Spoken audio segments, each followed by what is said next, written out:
রাজ্যে প্রসূতি মৃত্যুর ঘটনা এবং সেখানে নির্দিষ্টভাবেই গাফিলতির অভিযোগ উঠছে। যে স্যালাইন ব্যবহার করা হয়েছে তাকে ব্ল্যাকলিস্টেড করা হয়েছে বেশ কিছুদিন আগে, তারপরও কি করে মেডিকেল কলেজে এবং বিভিন্ন হাসপাতাল থেকেও তথ্য উঠে আসছে সেখানেও সেই স্যালাইন ব্যবহার করা হয়েছে বা হচ্ছে, এরকম নানা রকম তথ্য উঠে আসছে। এর দায় কার? স্বাস্থ্য দপ্তর কি তার দায় অস্বীকার করতে পারে? আমরা জানি আরজি করের আবহে এই ধরনের ঘটনা আবারও আমাদের সামনে সেই প্রশ্ন তুলে নিয়ে আসছে যে স্বাস্থ্য ব্যবস্থায় নানা রকম অনিয়মের অভিযোগ বারবার উঠেছে এবং আমরা শুনেছি। সেই কি পরিস্থিতি সেই তিমিরেই রয়েছে? কোন রকম সদর্থক পথে কি এগোয়নি পরিস্থিতি? আমরা বিস্তারিত আমরা কথা বলবো। আমাদের সঙ্গে রয়েছেন বিশিষ্ট চিকিৎসক অরিন্দম বিশ্বাস। ডক্টর বিশ্বাস, শুরুতেই আপনার কি মত? আপনি কিভাবে দেখছেন এই ঘটনাকে? দেখুন, ৭৬ বছর পেরিয়ে যখন স্বাধীনতা পাই যখন আমরা এই অবস্থার সম্মুখীন হই বা এমন কিছু বেদনাদায়ক খবরের সম্মুখীন হই বা শুনতে পাই, তখন মাথাটা কিন্তু একজন নাগরিক হিসেবে হেট হয়ে যায়। যে একজন প্রসূতি, যেখানে একটা সামান্য অপারেশন হোক, সামান্য চিকিৎসা হোক, সেইটা যখন সে পায় না আর মৃত্যুর কোলে ঢলে পড়ে, সেটা অত্যন্ত দুঃখজনক ঘটনা, বেদনার ঘটনা। এটার মধ্যে তাই কেউ এড়াতে পারে না। স্বাস্থ্য ব্যবস্থা আরো উন্নতি করা উচিত ছিল, সেই জায়গায় আমরা পৌঁছতে পারিনি। উন্নতি হয়েছে বেসরকারি স্বাস্থ্য ব্যবস্থায়, সরকারি ব্যবস্থায় হয়নি বলবো না, নিশ্চয়ই হয়েছে, কিন্তু আরো ব্যবস্থাটা সব জায়গায় ছড়িয়ে দিয়ে যদি দিতে পারতাম বা একই রকম ভাবে উন্নতিটা সব জায়গায় হতো বাংলার, তাহলে কিন্তু একটা গর্বের বিষয় ছিল। কিন্তু এই ঘটনা যদি এই সময় 2025-এ যদি এইরকম ঘটনা ঘটে, তাহলে কিন্তু লজ্জার কথা। এটা একটাই হচ্ছে, স্বাস্থ্যটাকে সিরিয়াসলি নেওয়ার সময় নিইনি, আমরা কোনোদিনই সেভাবে নিইনি, সে কেন্দ্রীয় স্তরে হোক, রাজ্য স্তরে হোক। স্বাস্থ্যটা যদি একটু সিরিয়াসলি নিতাম, গুরুত্ব দিয়ে বিচার করে নিতাম, তাহলে আমার মনে হয় এইসব ঘটনার কথা আর শুনতে হতো না। একটা দুটো হতো, কিন্তু এইরকম ভাবে ঘটনা, একটা জায়গায় এইরকম ভাবে মৃত্যু, তা সত্যি মানা যায় না, মেনে নেওয়া যায় না কখনো। ডক্টর বিশ্বাস, এই যে স্যালাইন নিয়ে অভিযোগ উঠছে, সেটা গত বছরের শুরুর দিকেই কর্ণাটক সরকার সেটাকে ব্ল্যাকলিস্টেড করেছে, রাজ্য সরকারও গত বছর শেষের দিকে ব্ল্যাকলিস্টেড করেছে। তারপরও সেই স্যালাইন মেডিকেল কলেজে কি করে পৌঁছয়? আপনি বলছেন আমরা সিরিয়াসলি নিইনি স্বাস্থ্য ব্যবস্থাকে, বিশেষ করে সরকারি স্বাস্থ্য ব্যবস্থাকে। সেখানে আর্থিকভাবে দুর্বল মানুষ সাধারণত দেখা যায় সেই সব জায়গায় চিকিৎসার জন্য যান। সেই কারণেই কি এই অবহেলা, এবং সেটা হতে পারে কি করে? খুব ভালো প্রশ্ন করেছেন।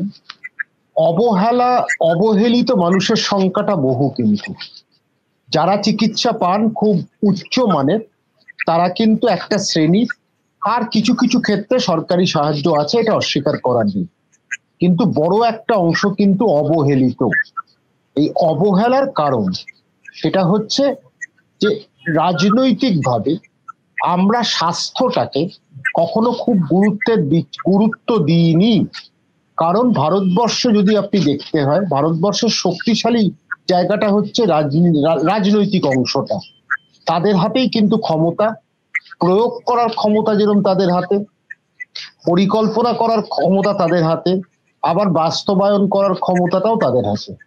সেই জায়গায় তারা কিন্তু সেইভাবে অনুধাবনও করেননি, অন্তরীণও এই বিষয়টা তাদের মধ্যে হয়নি যে আমরা স্বাস্থ্যটা যদি ঠিক মতো করতে পারি, মানুষ সুস্থ হয়, একটা রাজ্য শক্তিশালী হয়। অর্থ ছাড়া, শিক্ষা আর স্বাস্থ্য, অর্থ ছাড়া শক্তি প্রদানের কিন্তু সব থেকে বড় উপাদান বা হাতিয়ার। সেই স্বাস্থ্যটাকে আমরা ঠিক মতো ব্যবহার করি, করতে গিয়ে আমরা কি করেছি, বেসরকারি হাসপাতালের সাথে বোঝাপড়া করেছি, এক। আর দুই, এই যে স্যালাইনের গল্পটা হয়েছে, এখানে জালিয়াতির ব্যাপার, যা দালালি, জালিয়াতি। স্বাস্থ্যের জায়গায় একটা মোটা অঙ্ক কামাবার যে দুরভিসন্ধি কিছু জনের মানুষের ছিল, বা একটা খারাপ নজরে দেখা, নিজের টাকা কামানো, সেই বিষয়টা কিন্তু স্পষ্ট হয়ে যাচ্ছে এবং হয়ে গেল। ডক্টর বিশ্বাস, যেটা হয়েছে যে রাজ্য সরকারের পক্ষ থেকেও বলে দেওয়া হয়েছে যে এই কোম্পানি পশ্চিমবঙ্গ ফার্মাসিউটিক্যালস, এদের সমস্ত ওষুধ এখন ব্যবহার করা হবে না, উৎপাদন বন্ধ রাখার কথা বলা হয়েছে। কিন্তু কি কারণে এরকম একটা মানে এরকম একটা জীবনদায়ী ওষুধ, এগুলো তো জীবনদায়ী ওষুধ, প্রসবের পরপরই যে স্যালাইন দেওয়া হয় এবং যার কোন রকম একটু এদিক ওদিক হলেই কি ধরনের পরিণতি হতে পারে আমরা দেখলাম। সেটা হতে পারলো কিভাবে? মানে আপনি তো একজন চিকিৎসক, পরিষ্কার কথা, একটা কথা বলা দরকার। প্রথম কথা, যাদের মৃত্যু হয়েছে এটা অত্যন্ত বেদনার।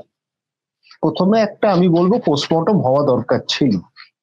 তার সাথে যেটা ঘটেছে, এই যে রিঙ্গল ল্যাকটেটের মধ্যে অনেক সময় যদি আউটডেটেড থাকে বা যদি কোয়ালিটি খুব খারাপ থাকে, তার মান যদি খারাপ থাকে, তখন ফাঙ্গাস রোগ অর্থাৎ ছত্রাক রোগ এর মধ্যে কিন্তু বাসা বাঁধে। সেই থেকে বিভিন্ন পার্শ্ব প্রতিক্রিয়া দেখা যায়। অ্যালার্জির কথা বলা হচ্ছে, অ্যালার্জি হতে পারে, আমি অস্বীকার করছি না, কিন্তু কি থেকে অ্যালার্জি সেটা জানতে হবে, 1 নম্বর। 2 নম্বর, ছত্রাক রোগ যদি হয়ে থাকে সেখানে সংক্রমণটা শরীরে ছড়িয়ে গেছিল, তার জন্য সেপসিস হওয়ার কথা। সেপসিস কয়েক মুহূর্তের মধ্যে মারা কেউ যাবে না, সময় লাগবে। সেখানে যে একটু সময় দেয়, ধীরে ধীরে তারপর অঙ্গগুলো নষ্ট হয়ে যায়, তারপর মানুষের মৃত্যু হয়। তো এই দুটো বিষয়ের মধ্যে দাঁড়িয়ে আছে। এখন মৃত্যুটা কেন হলো, সেই মৃত্যুর কারণটা আমাকে যদি জানতে হয়, পুরো ইতিহাসটা জানা, পুঙ্খানুভাবে বিচার করা।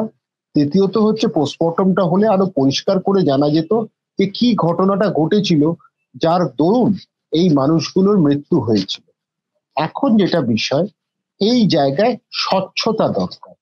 একটা কথা, যে কোনো তদন্তেই স্বচ্ছতা দরকার, কিন্তু ভারতবর্ষে তো একটা কথা আছে যে একটা তদন্ত আদেশ দেওয়া হয় আরেকটা তদন্তকে চাপানোর জন্য। যেটা আপনি হামেশাই দেখবেন, যখন একটা করে ফ্লাইট ক্র্যাশ হতো, এখন অনেক কমে গেছে, তখন একটা তদন্ত হয়ে যেত আর পাইলটের ঘাড়ে দোষ দেওয়া হতো, কারণ পাইলট মারা গেছে। আর তদন্তগুলো, রিপোর্টগুলো কখনো কখনো হয়তো কয়েকটা কথা এসছে, কিন্তু পূর্ণাঙ্গ তদন্তর রিপোর্ট কিন্তু আসতো না বা সাধারণ মানুষের গোচরে আনা হতো না। সেগুলো সীমিত মানুষের কাছে পৌঁছতো বা অনেক সময় পৌঁছতো না। এইখানেও স্বচ্ছতার সাথে তদন্ত করলে আমরা আগামী দিন আটকাতে পারার চেষ্টা করব। আমি বলছি না ওটা শূন্য হয়ে যাবে, শূন্য যদি এরকম হয়ে যায় ভালো, তো মানুষের মৃত্যু হচ্ছে না, ভালো আমরা চিকিৎসা দিচ্ছি, ভালো পরিষেবা সরকারি জায়গায় পাচ্ছে, এটা তো ভালো। কিন্তু এই জায়গা থেকে আমাদের বিচ্যুতি হয়েছে। শিক্ষাটাকেও যেরকম সিরিয়াসলি আমরা নিইনি, স্বাস্থ্যটাকেও যেন মনে হয়েছে অবহেলা, এবং স্বাস্থ্যটাকে ঘিরে ব্যবসা করানোর জন্য কিছু মানুষকে ছেড়ে দেওয়া হয়েছে। তারা ব্যবসাটা করছে আর তার সাথে কিছু মানুষ লাভবান হয়েছে। সবাই নয়, সবাই কিন্তু খুব মানে সবাই ধাক্কা খেয়েছে এই স্বাস্থ্য পরিষেবা নিতে। সেই জায়গায় বিভিন্ন দেখবেন তো, যত আমরা আলোচনা করব তত বেরোবে, বিভিন্ন দল বা বিভিন্ন সরকার তারা বলবে আমাদের এই প্রকল্প দাও, এই প্রকল্প দাও। কিন্তু আজ যদি খারাপ ওষুধ হয়, মান যদি খারাপ হয়, রোগটা সারতে অনেকটা সময় নেবে, 1 নম্বর। 2 নম্বর, মানুষের মৃত্যু হতে পারে যদি খারাপ হয়ে যায় মানটা, এটা বোঝা দরকার। একটা প্রাণ নিয়ে আমি কখনো খেলতে পারি না, সরকারের কিন্তু দায়িত্ব আছে, এটা অস্বীকার করার নেই। এখনো পর্যন্ত যে সমস্ত তথ্য আসছে ডক্টর বিশ্বাস, সেটা রানাঘাট মহকুমা হাসপাতালে 2023 সালে এই স্যালাইন নিয়ে কিছু অভিযোগ এসেছিল। সেই সময় স্টেট ড্রাগ কন্ট্রোল রিসার্চ ল্যাবরেটরিতে পাঠানো হয়েছিল, কিন্তু সেই রিপোর্ট এখনো পর্যন্ত আসেনি। দীর্ঘদিন এরপর 2024-এও এই একই ধরনের অভিযোগ আসে, তখনও পাঠানো হয় এবং সেখানে ল্যাবরেটরিতে নাকি কর্মীর সংখ্যা কম, তারা অন্য বিষয় নিয়ে ব্যস্ত আছেন, তাই এটা নিয়ে করতে পারেনি, এরকম নানা রকম অভিযোগ উঠে আসছে। মানে এগুলো কি মেনে নেওয়া যায়? সভ্য সমাজে কখনোই মেনে নেওয়া যায় না।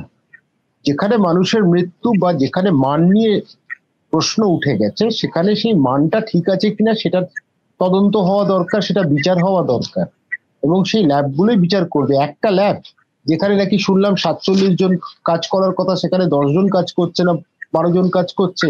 আর তার যা ল্যাবের অবস্থা, মনে হচ্ছে সাপদ সংকুল, মানে সাপ থাকছে না বেজি থাকছে কেউ জানে না, যার ছবিগুলো উঠে আসছে। তো আমার বক্তব্য হচ্ছে, এই যদি পরিস্থিতি হয়, তার মানে বোঝা যাচ্ছে আমরা গুরুত্বের সাথে স্বাস্থ্যটা বিচার করছি না। এক সময় যখন আমরা ছাত্র ছিলাম তখন মানুষরাও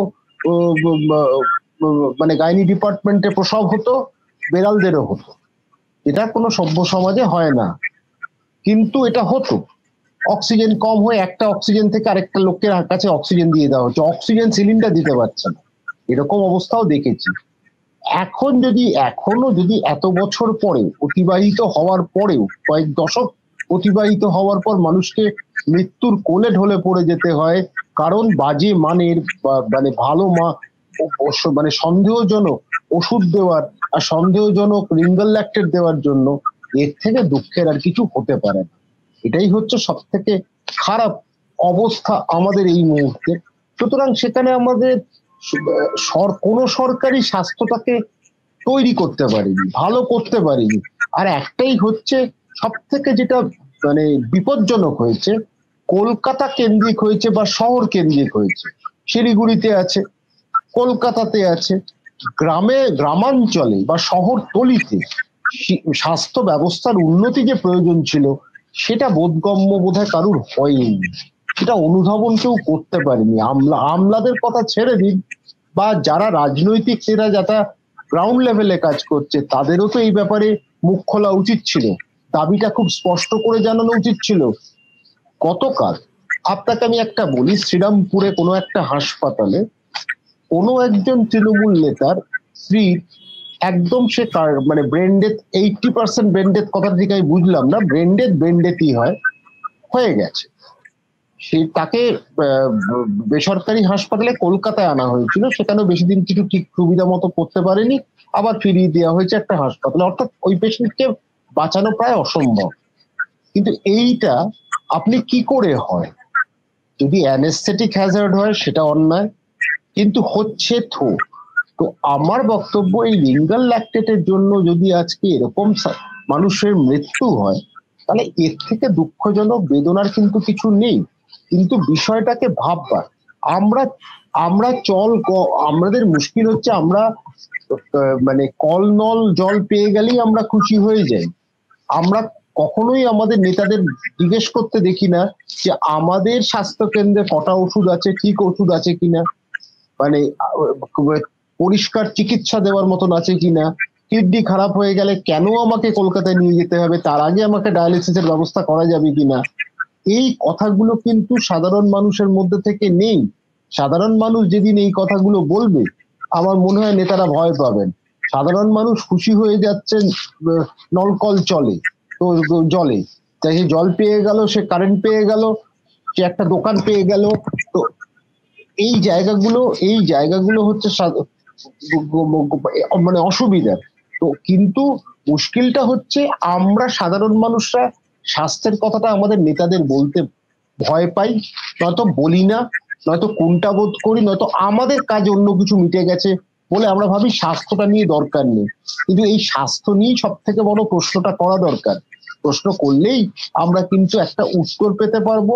আর শুধু উত্তর নয়, তখনই দেখবেন গুরুত্বটা বুঝতে পারবে প্রত্যেক রাজনৈতিক দলের নেতারা যে না, স্বাস্থ্য নিয়ে অবহেলা করলে হবে না, স্বাস্থ্য নিয়ে মানে এদেরকে বোকা বানালে হবে না, আর বেসরকারির সাথে বোঝাপড়া করলেও হবে না।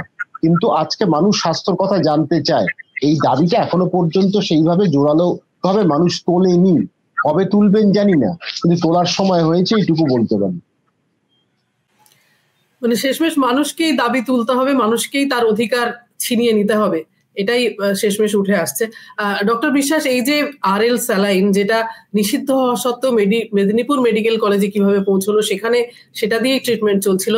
এখন এই মুহূর্তে গ্রামগঞ্জের বিভিন্ন হাসপাতালে সেখানে আদৌ এটা নিয়ে ট্রিটমেন্ট হচ্ছে কিনা আমরা কেউ বলতে পারি না সেভাবে, কারণ সেরকম পরিকাঠামোই বোধহয় নেই যে গোটা ব্যাপারটার উপর কন্ট্রোল রাখার। নিয়ন্ত্রণ রাখা উচিত, কিন্তু নিয়ন্ত্রণ রাখা যাচ্ছে না। আমি খুব স্পষ্ট একটা কথা বলি, চুরি জালিয়াতিকে যদি আমি একটু সাপোর্ট করি, সমর্থন করি, তাহলে এই কাজ কখনো আটকাতে আপনি পারবেন না। চুরি জালিয়াত থাকবেই, সমাজে থাকবে। সরকার যদি স্বচ্ছতার সাথে কাজ করে, এবং সরকার বলতে খালি মুখ্যমন্ত্রী, কয়েকজন মন্ত্রীর কথা নয়, যারা আমলা, যারা তার নিচে মানে কাজ করছে, তাদেরকে সবাইকে একটা চেনের মধ্যে, শৃঙ্খলের মধ্যে কাজ করে, তো তারা তাদেরকে স্বচ্ছতাটা না রাখতে পারলে, তারা যদি ব্যর্থ হয় স্বচ্ছতাটা রাখতে, তাহলে চোর জালিয়াত কিন্তু ঢুকে গিয়ে ব্যবসা করবে। প্রথম প্রশ্ন আমার, এই যে স্যালাইন যেটা নিয়ে এত প্রশ্ন, যেখানে কর্ণাটক সরকার এসে এই স্যালাইনের ব্যাপারে আগে আগাম সতর্কতা দিয়েছিল বা সতর্ক করেছিল সরকারকে, তখনই এই ব্যাচটাকে ব্যান করে দেওয়া উচিত ছিল, সরিয়ে দেওয়া উচিত ছিল। সন্দেহ যেখানে আছে স্বাস্থ্য নিয়ে, তোমাকে সঙ্গে সঙ্গে তোমাকে কাজ করতে হবে, নয়তো তার মানে কে ছিল মাঝখানে? কোনো দালাল চক্র খেলছিল, কোনো নেতা নেত্রী ছিল কিনা, সেটা 2 নম্বর। 3 নম্বর প্রশ্ন যেটা করা উচিত সেটা হচ্ছে, এইসব ঘটনা তো ছিল একেবারে পুলিশের মানে পুলিশ কিচ্ছু জানতে পারতো না। হাসপাতালে জাল চক্র হয়, পুলিশ খবর পাও, পুলিশ একটা ইউনিট থাকে, পুলিশের কাছে বা ইন্টেলিজেন্সের কাছে বা আর কারুর কাছে কোনো খবর ছিল না যে এরকম জালি জালি মানে একেবারে জালি ওষুধ ঢুকছে, যেটা নিয়ে সন্দেহ আছে যা তার মান নিয়ে। এই জায়গাগুলো খুব ঠেকছে। মানুষ কেউ না কেউ জানতো, কেউ না কেউ করেছে, সর্ষের মধ্যে ভূত আছে, এ নিয়ে কোনো সন্দেহ নেই।